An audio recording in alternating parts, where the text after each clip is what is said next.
अन्याय के खिलाफ मुंह तोड़ जवाब दिया जाएगा। उसमें सबसे पहला नाम किसी का आता तो हमारे बड़े भाई प्रदेश अध्यक्ष रवि कुमार दलित जी, उन्होंने पूरी मजबूती के साथ खड़ा किया। दूसरा बलबीर बल्ली जी का, जो यहाँ के उपाध्यक्ष है।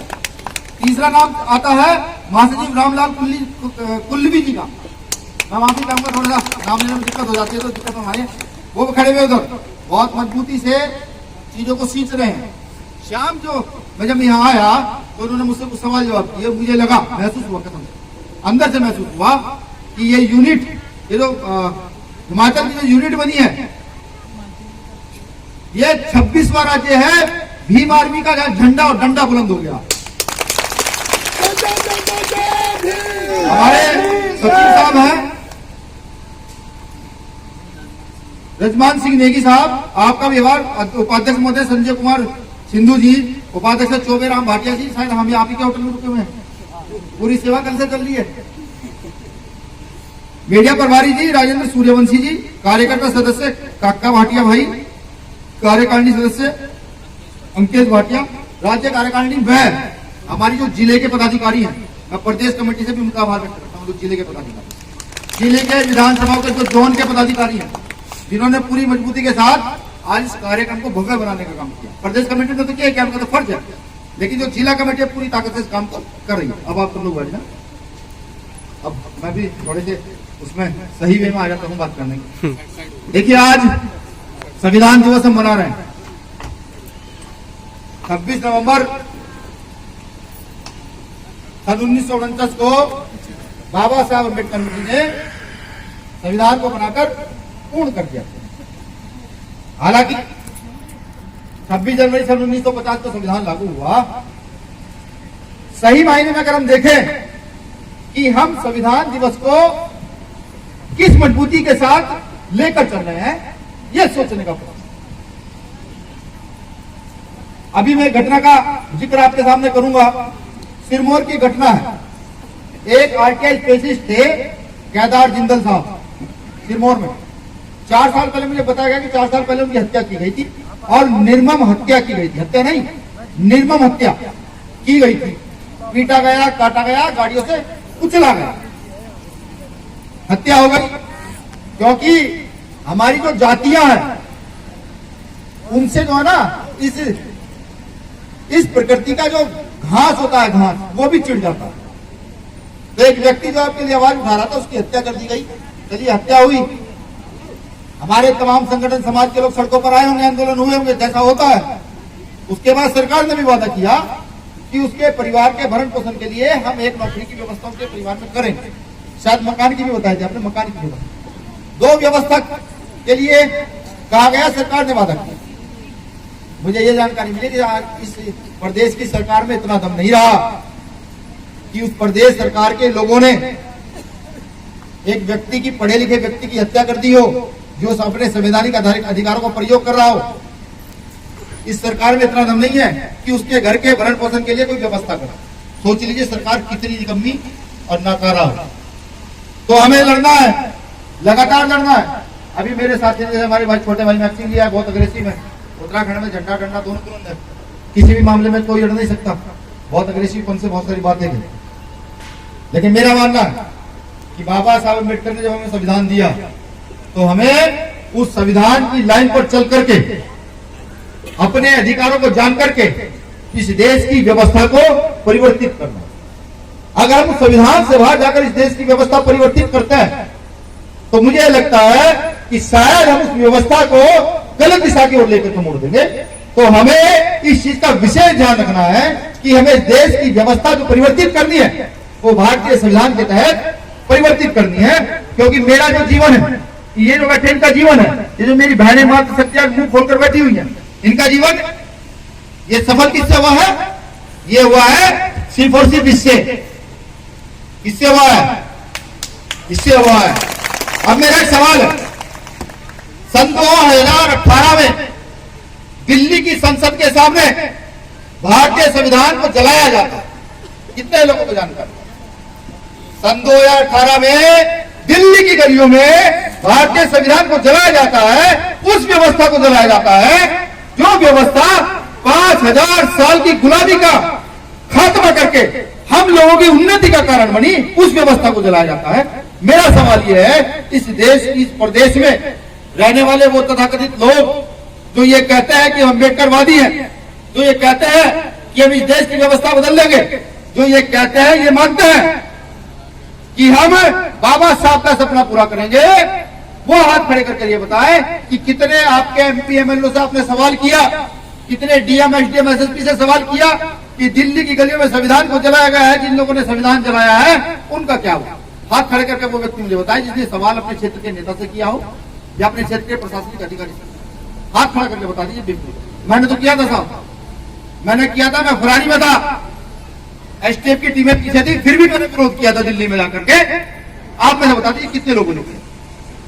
नहीं किया है ना, नहीं किया। अब एक बार मुझे बताइएगा, मैंने पहले कह दिया, माफी मांग लेता हूं, निकम्मा कौन है? हम निकम्मे नहीं है।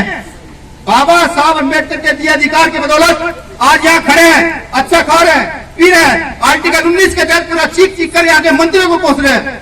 लेकिन जो चीज हमें अधिकार देती है, जब उस पर कुठाराघात होता है और हम शांत हो जाते हैं, हम चुप हो जाते हैं। क्या हम लोगों को शर्म नहीं आनी चाहिए? बताइए मुझे, शर्म आनी चाहिए? नहीं शर्म आनी चाहिए। अगर नहीं कहे, आप कहते हैं कि नहीं आनी चाहिए, तो मैं कहता हूं कि इस सभा में बैठने का कोई फायदा नहीं। अपने घर जाइए, जाकर के अपने कम से कम परिवार को धोखा न दें, परिवार के बीच जाकर के बैठे, कम से कम अपने परिवार को उन्नत बना। और अगर शर्म आती है तो समझ लीजिए इस संविधान की रक्षा अम्बेडकर नहीं होगी। अगर संविधान की रक्षा करना चाहते हैं तो इस देश की राजनीति के मुंह में हाथ डालिए। इस देश में वो युवा पैदा कीजिए जो चीख और दान मार कर ये बना सकता हो। इस देश में वो व्यवस्था पैदा कीजिए जो संविधान के तहत उन अत्याचारियों को, उन अन्यायियों को, जो हत्या बलात्कार हम लोगों करते हैं, जो संविधान चलाते हैं, जो हमारे अधिकारों को छीनते हैं, उनको जेल भेजा जा सके, ऐसे लोगों को पैदा किया। वो लोग पैदा कहां से होंगे? वो लोग पैदा सिर्फ एक बायोलॉजिकल एक्सीडेंट से नहीं हो सकते। बायोलॉजिकल एक्सीडेंट आपने समझा होगा क्या मतलब है? एक पुरुष और स्त्री के मिलन से वो लोग पैदा नहीं हो सकते। वो लोग सिर्फ पुरुष और स्त्री के मिलन से पैदा होते हैं तो ना जाने लाखों करोड़ अरबों इंसानों को छोड़कर जानवरों में भी जितनी प्रजातियां हैं उनसे भी बच्चे पैदा होते हैं। वो कैसे पैदा हो सकते हैं? तो वो आपकी व्यवस्था से पैदा हो सकते हैं। जो व्यवस्था आप अपने घर में लागू करेंगे वो व्यवस्था आपके बच्चों में ऑटोमेटिकली लागू हो जाती है। अगर आप अपने घर में बुद्ध की, पेरियार की, बाबा साहब अम्बेडकर की, साहब काशीराम साहब की विचारधारा लागू करेंगे तो आपके बच्चे भी उसी व्यवस्था को फॉलो करेंगे। और अगर आप मनुस्मृति की व्यवस्था अपने घर में लागू करेंगे तो आपके घर में भी वही व्यवस्था लागू होगी। और मनुस्मृति में साफ साफ लिखा हुआ है कि कुछ सुन लिया जाए तो कानों में शीशे, कुछ पढ़ लिया जाए तो जीभ काट लिया। कुछ का मतलब खुद ढूंढिएगा जाकर के, थोड़ा बहुत काम तो आपको भी करना पड़ेगा ना, या सारा काम हम ही ढूंढिएगा उस कुछ का मतलब जाकर के, तो वो व्यवस्था पैदा कर दी। एक बात हमेशा ध्यान रखिए, इतिहास कभी भी चुप रहने वालों का नहीं लिखा जाता, घर में बैठे रहने वालों का इतिहास नहीं लिखा जाता। इतिहास किसी का लिखा अगर जाता है तो उन लोगों का इतिहास लिखा जाता है जो लड़ने की ताकत और क्षमता रखते हो, जो वाकई सवाल जवाब कर सकते हो, जो तर्क पर आधारित हो, उन लोगों का इतिहास लिखा जाता है। और मेरी खुद की सोच है, बिल्कुल सोच है। मैं फिलहाल भीम आर्मी के राष्ट्रीय अध्यक्ष करके एक कार्यकर्ता के तौर पर कह रहा हूं, मेरी ये सोच है कि अपने घर में एक बच्चा तो ऐसा बनाइए जो कम से कम इस भारत की सरजमी पर अपना इतिहास लिखने में कामयाब हो। बिल्कुल बनाइए। फिर देखिए, आज हिमाचल के लोग कुछ भी कहते हो, हम यहां से चाहे 500-700 किलोमीटर दूर रहते हो, लेकिन हर देश के हर कोने पर नजर रहती है कि कहां कहां मेरे परिवार के लोगों के साथ गलत हो रहा, कहां कहां मेरी बेटियों के साथ गलत हो रहा। और ये मन रोता है। जब किसी के साथ गलत होता है तो 3-3 दिन नींद नहीं आती, बिल्कुल नहीं आती। आक्रोश पैदा हो जाता है, क्रोध आ जाता है, मन ऐसा करता है कि संविधान को छोड़कर गैर संवैधानिक रास्ते पर मैं निकल जाऊं। लेकिन नहीं, संविधान मुझे रोकता और कहता है कि ये शोषण आज से नहीं है, ये शोषण आज से नहीं है। इस शोषण की व्यवस्था को अगर तोड़ना है, ये शोषण पूर्ण रूप से अगर बंद करना है तो खड़े होकर जाइए उन क्षेत्रों तक, समझाइए अपने लोगों को, संविधान पढ़ने पर मजबूर कीजिए, उनको संविधान सिखाइए। जब संविधान वो सीख जाएंगे, इस शोषण की लड़ाई का खात्मा अपने आप होगा। ये काम भीम आर्मी के लोग पूरे देश में लगातार दिन और रात पूरी ईमानदारी के साथ, फूले साहू पेरियार की विचारधारा के साथ, फिर कहता हूं फूले साहू पेरियार की सैद्धांतिक विचारधारा के साथ हम लोग खड़े, बिल्कुल खड़े। देश में कोई घटना ऐसी अगर हो जाती है तो आपका एक कार्यकर्ता, समाज का एक कार्यकर्ता, जिसका नाम अभी लिया कुछ साथियों ने, भाई एडवोकेट चंद्रशेखर आजाद, गौर से सुनिएगा, समाज का एक कार्यकर्ता भाई एडवोकेट चंद्रशेखर आजाद वहां पूरी ताकत से पहुंचता है। और आज आपने भाई चंद्रशेखर आजाद को ताकत इतनी दी है कि वो सिर्फ अगर एक फोन करके ये कह दे कि मैं हिमाचल के शिमला, कुल्लू, मनाली कहीं भी आ रहा हूं और कोई घटना घटित होती है तो उसका जवाब मुंह तोड़ दूंगा। तो ये जो आपकी सरकार है ना, ये जो सरकार है ये हिल जाती है, ये हिल जाती है कि नहीं, वो नहीं आना चाहिए। क्योंकि वो भी खुद कहते हैं भाई मैं रावण ही ठीक हूं, कम से कम रावण जो है अपनी बहन के लिए अपने पूरे वर्चस्व का तो नुकसान कर सकता है, अपना पूरा वर्चस्व खत्म कर सकता है, लेकिन अपने सिद्धांत खत्म नहीं कर सकता। कुछ चीजें अभी जैसे यहां से मुझे बताया गया, बताया मुझे साथियों ने, मुझे तो इतनी जानकारी नहीं है ना, मैंने उसका कोई प्रभाव देखा। मैं आपको सही बताऊं कि यहां से SC/ST एक्ट के खिलाफ और आरक्षण के खिलाफ सब यात्रा निकाली गई। मैंने कहा अच्छा, अच्छी बात है, SC/ST एक्ट के खिलाफ तो निकालेंगे वो लोग, क्यों? वो जब गलत करते हैं, अब हम पढ़े लिखे हो गए, जाकर FIR दर्ज कराते हैं, SC/ST एक्ट पर जेल भेज देते हैं। लेकिन समझ ये नहीं आया कि एक तरफ तो वो लोग आरक्षण की भीख मांगते हैं कि हमें आरक्षण दो, हमें आरक्षण दो, हमें आरक्षण दो। देश के 10% लोग हाथ फैलाकर भीख मांगते हैं कि हमें आरक्षण दो, और एक तरफ वो आरक्षण की सब यात्रा निकालते हैं। अब हमें समझना पड़ेगा उनका प्लान क्या। वो कहीं हमें उलझाना तो नहीं चाहता, वो कहीं हमें हमारे मूवमेंट से भटका देना तो नहीं चाहता। अब वो लोग तय करें, पूछिएगा जाकर के हर गली चौराहे मंच पर खड़े होकर उनसे पूछिएगा कि आरक्षण चाहिए या आरक्षण का विरोध करते हो। अगर आप आरक्षण की सब यात्रा निकालते तो खूब निकालो, लेकिन जो 10% आरक्षण तुमने हम लोगों से छीन कर अपने ले लिया है, उस आरक्षण को छोड़ दो। अगर तुम्हारे अंदर दम है और तुम वाकई ही वीर सावरकर की औलाद हो तो उस आरक्षण को छोड़ दो और खूब वो निकालो, खूब।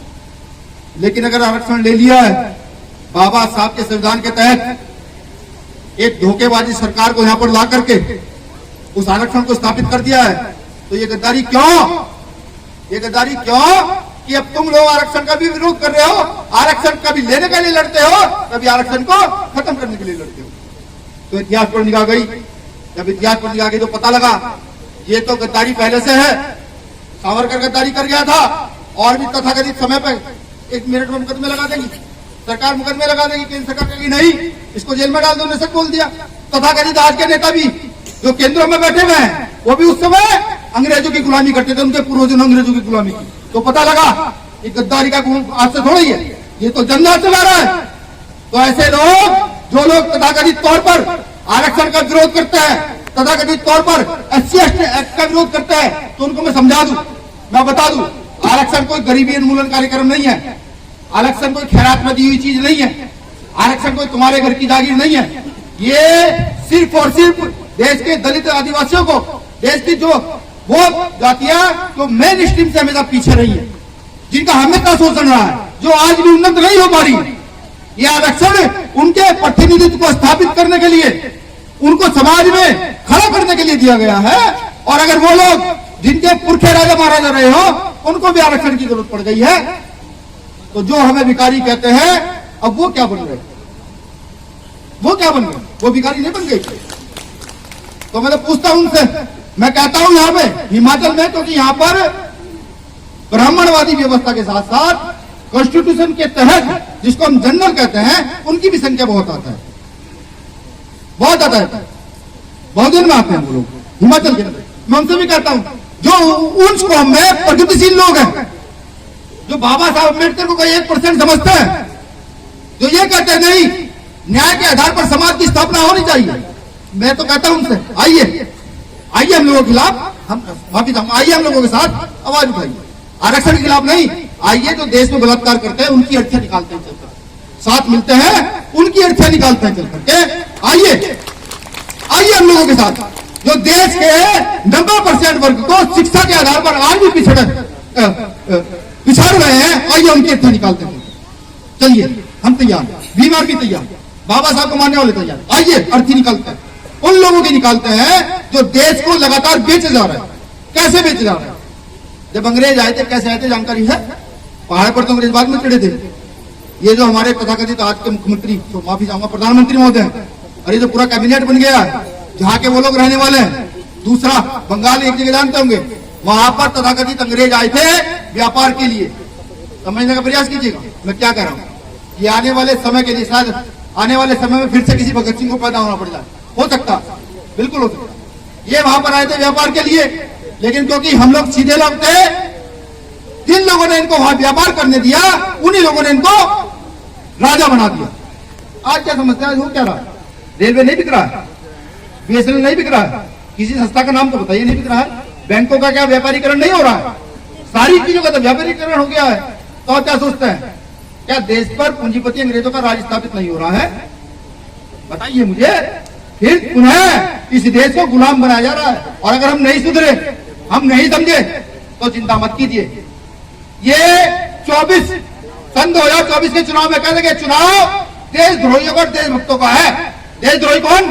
देशद्रोही जो इसके तहत चलना चाहते हैं, लोकतंत्र के तहत, ये होंगे देशद्रोही। और देशभक्त कौन? देशभक्त कौन? जो देश बचाना चाहते हैं। देश कैसे बचेगा? देश तो कॉन्स्टिट्यूशन से बचेगा। लेकिन वो लोग अपनी व्यवस्था स्थापित करने के लिए ये फैलाना शुरू कर देंगे, जो देशभक्त होंगे वो चुनाव का बहिष्कार करेंगे, वो लोकतंत्र का बहिष्कार करेंगे, जो देशभक्त होंगे। ये होने जा रहा है, कान खोलकर सुन लीजिए, और ये होगा। और अगर हम नहीं सुधरे तो, लेकिन अगर हम सुधर गए, एक बार इकट्ठा हो गए, तो इनको वहां भेजेंगे जहां से इनके पुरखे यूरेशिया से यहां आकर के इन्होंने हमारी धन संपदा पर कब्जा किया, इनको वहां भेजने का काम ना हो। आज प्रदेशों का प्रशासन ऐसा हो गया है, जिन लोगों को न्याय करना चाहिए। भाई मैंने शिक्षा हासिल की, शिक्षा हासिल करके मैं आईएएस पीसीएस बना, मैं डीएम कलेक्टर बना, तो मेरा क्या काम है? जो तनख्वाह मुझे मिलती है वो जनता के टैक्स के पैसे से मिलती है। उसको किसी के सरकार का बाप का नेता के बाप को कमा कर नहीं देते। लेकिन आज हो क्या गया है कि मेरे पैसों से तनख्वाह लेने वाला वो प्रशासन, जो कहीं ना कहीं ऐसा हो गया है जैसे व्यापारियों के बाहर कुछ जानवर को बांध दिया जाए। व्यापारी कहे कि इधर हिल तो इधर हिल जाए, दूसरे व्यापारी कहे इधर हिल तो उधर हिल जाए। ऐसा नहीं हो गया, ये हुआ नहीं। मतलब जब ये यात्रा स्टार्ट की तो हमारे पदाधिकारियों ने प्रशासन को चेताया, कहा कि ये गैर संवैधानिक है, संविधान का विरोध है, ये संविधान में नीत है। आरक्षण अगर हमारे पास है तो अब तो 10% आरक्षण इनको भी दे दिया गया है। लेकिन हुआ क्या? सरकार के दबाव में प्रशासन ने उनको रक्षण करके आगे की ओर बढ़ाने का काम किया। कहिए आप जाइए, आप गैर संवैधानिक भी काम करेंगे, कोई दिक्कत नहीं। तो लगता नहीं है आपको कि प्रशासन बेचारा ऐसा हो गया है, जो बना हुआ है एक खूंटे से गाय की तरह चुपचाप बैठा हुआ है। मालिक कहेंगे तो गाय से हिलेगा, नहीं तो नहीं हिलेगा। वो लोग प्रशासन के जो वाकई न्याय करना चाहते हैं, कुछ लोगों से मेरी बात होती है, हिमाचल के लोगों से भी होती है, वो कहते हैं भैया आपके आने से हमारे अंदर ताकत आई। हमने पूछा कैसी? कि जब कोई गलत काम होता है और आपकी टीम आकर खड़ी हो जाती है तो हमें भी लिखने का मौका मिल जाता है, न्याय करने का मौका मिल जाता है। वो लोग कहते हैं। तो समझ लीजिए इन लोगों की चाल क्या है, ये किस दिशा की ओर हमें लेकर जाना चाहते हैं। बिल्कुल मैं तो मांग भी करता हूं, बिल्कुल केंद्र सरकार से मांग करता हूं कि तुम्हारे तथाकथित लोग, तुम्हारे द्वारा पाले गए गुंडे जब आरक्षण का विरोध करते हैं और उस आरक्षण को खत्म करने के कार्य पर करते हैं, तो मैं कहता हूं, बिल्कुल कहता हूं कि आप मंडल कमीशन की तरह है, काका कालेलकर की रिपोर्ट जैसे बनी थी उसकी तरह रिपोर्ट तैयार करा लीजिए पूरे देश की। पता लग जाएगा यहाँ के हिमाचल के आदिवासियों की स्थिति क्या है। 6-6 महीने वो बर्फ में रहते हैं, खाने के लिए क्या पहुंचता होता? थोड़े से चावल, थोड़े से गेहूं, चंद कपड़े, बस। जो 1000 करोड़ का बजट बनता है, उस बजट का कितना हिस्सा मेरे समाज के लिए खर्च होता है, ये पूछना चाहता हूं। मैं तो कहता हूं कि SC ST OBC का आरक्षण जो है उसको आप देश की 9वीं अनुसूची, संविधान की 9वीं अनुसूची में डाल करके उनका रिप्रेजेंटेशन स्थापित कर दीजिए। अगर आप दलितों के देशी हैं तो, और नहीं है तो इस देश में लोकतंत्र है और इस देश में सिरों की संख्या हमारे सबसे ज्यादा है। इस देश में अंगूठे हमारे सबसे ज्यादा हैं। अगर ये अंगूठे एक बार एक जगह पड़ने शुरू हो गए तो इस देश के अंदर ये जो रिजर्वेशन का ठेका जो फोड़ा जाता है, इसको 9वीं अनुसूची में खुद ही डाल देंगे, बिल्कुल डाल देंगे। अब कुछ लोग ये भी सोच रहे हैं भाई अध्यक्ष जी भाई साहब ने 9वीं अनुसूची तो कह दिया है क्या, मैं फिर कहूंगा, मैं क्यों बताऊं, सारे बताऊंगा तो आप क्या करेंगे, जाकर पढ़िएगा घर 9वीं अनुसूची क्या है। जब समझ आ जाए कि ये 9वीं अनुसूची है तो फिर उस 9वीं अनुसूची के विषय में जाकर के क्षेत्र में बताइएगा कि हमें ये काम करने हैं, बिल्कुल करने हैं। बहुत सारे व्यवस्थाएं जो प्रदेशों में बनती हैं जो पता नहीं लग पाती, बहुत सारी व्यवस्था बनती। आज हिमाचल प्रदेश के साथ साथ प्रत्येक प्रदेश के अंदर जो लोग सफाई का काम करते हैं, तो जिनकी तनख्वाह मुश्किल से 5,000, 4,000, 6,000 आज उनका कितना बड़ा शोषण पूरे देश में हो रहा है, ये सोचने का विषय है। अभी हमने उत्तराखंड में भी आंदोलन किया था माननीय प्रधानमंत्री जी के नेतृत्व में कि जो देश में सफाई कर्मचारी कम से कम उन विचारों को तो नियमित कर दीजिए, उनको तो सही से रोटी मिलनी शुरू हो जाए। लेकिन क्योंकि सरकार मनुवादियों की सरकार है, सरकार मनुस्मृति पर आधारित चल रही है, तो वो नहीं कर पाएंगे। क्योंकि अगर हम सफाई करने वाले लोग मजबूत हुए तो जो झाड़ू सीधी पकड़ के चला सकते हैं वो झाड़ू एक बार उल्टी भी तो करके चला सकते हैं, या नहीं चला सकते, बिल्कुल पता है उन लोगों को, ताकतवर है, वो नहीं करेंगे। प्रदेशों के अंदर बहुत सारी गैर सरकारी नौकरियां जो निकलती हैं, पहली बात तो सरकारी नौकरियां रही नहीं, लेकिन जो गैर सरकारी नौकरियां निकलती हैं उनमें आरक्षण नहीं होना चाहिए, बिल्कुल होना चाहिए। क्योंकि गैर सरकारी नौकरियां निकली, मैं अगर वहां पर कोई भी कर्मचारी हूं, मेरा अगर जान पहचान है तो मैं सारे अपने परिवार रिश्तेदार के लोगों को स्थापित कर देता हूं, और वहां पर बैठे हुए कौन लोग हैं, कोई तो लोग बैठे हुए इनसे लड़ाई। अब हमें समझना पड़ेगा, हमें अपनी लड़ाई को मजबूत करना पड़ेगा। इस आंदोलन को, पूरे देश के आंदोलन को हमने जोड़ दिया है। हमने हरियाणा को पंजाब से जोड़ दिया है, हमने हिमाचल को कर्नाटक से जोड़ दिया है, हमने केरल को दिल्ली से जोड़ दिया है, हमने बिहार को यूपी से जोड़ दिया है। पूरे देश का आंदोलन एक जगह सेंट्रलाइज कर दिया। अब हिमाचल में कोई लड़ाई होगी, हिमाचल के लोगों को लड़ने की जरूरत नहीं है, सिर्फ एक आवाज लगानी है, रवि भाई के कान में आवाज लगानी है, मेरे प्रदेश महासचिव के कान में आवाज लगानी है, मेरे जिला अध्यक्ष के कान में आवाज लगानी है, और कहना है ये अत्याचार हुआ, आवाज उठाइए। देखिए 2 घंटे में वो हिमाचल से आवाज उठ करके दिल्ली की गलियों में कैसे पहुंच जाती है, आप देखिए। बड़े ही संसाधन को आने में यहाँ समय लगता हो, पंजाब से आने में 5-6 घंटे गाड़ी को लग जाते हैं, लेकिन भीम आर्मी के अंदर वो स्पीड है, वो ताकत है, जब यहां से कोई आवाज उठेगी तो वो 2 घंटे में दिल्ली के लिए दिखेगी, आपको पूरी ताकत से दिखेगी, आवाज उठती हुई दिखेगी। बस शर्ते हमें सुधरना हो, हमें सुधरना हो, बिल्कुल सुधरना होगा। और अगर हम आज भी नहीं सुधरते हैं तो चलिए मैं आपको एक व्यवस्था बताता हूं। भीमा कोरेगांव का इतिहास कितने लोग जानते हैं? पढ़ा है भीमा कोरेगांव का इतिहास? मेरी बहनों ने शायद नहीं पढ़ा। बेटा आज जाकर के, जो छोटी बहन है बेटा उनके लिए करो, जो बड़ी है, जो मेरी हम उम्र है वो मेरी बहन जैसी है, जो मुझसे बड़ी है वो मेरी माता जैसी है, जाकर के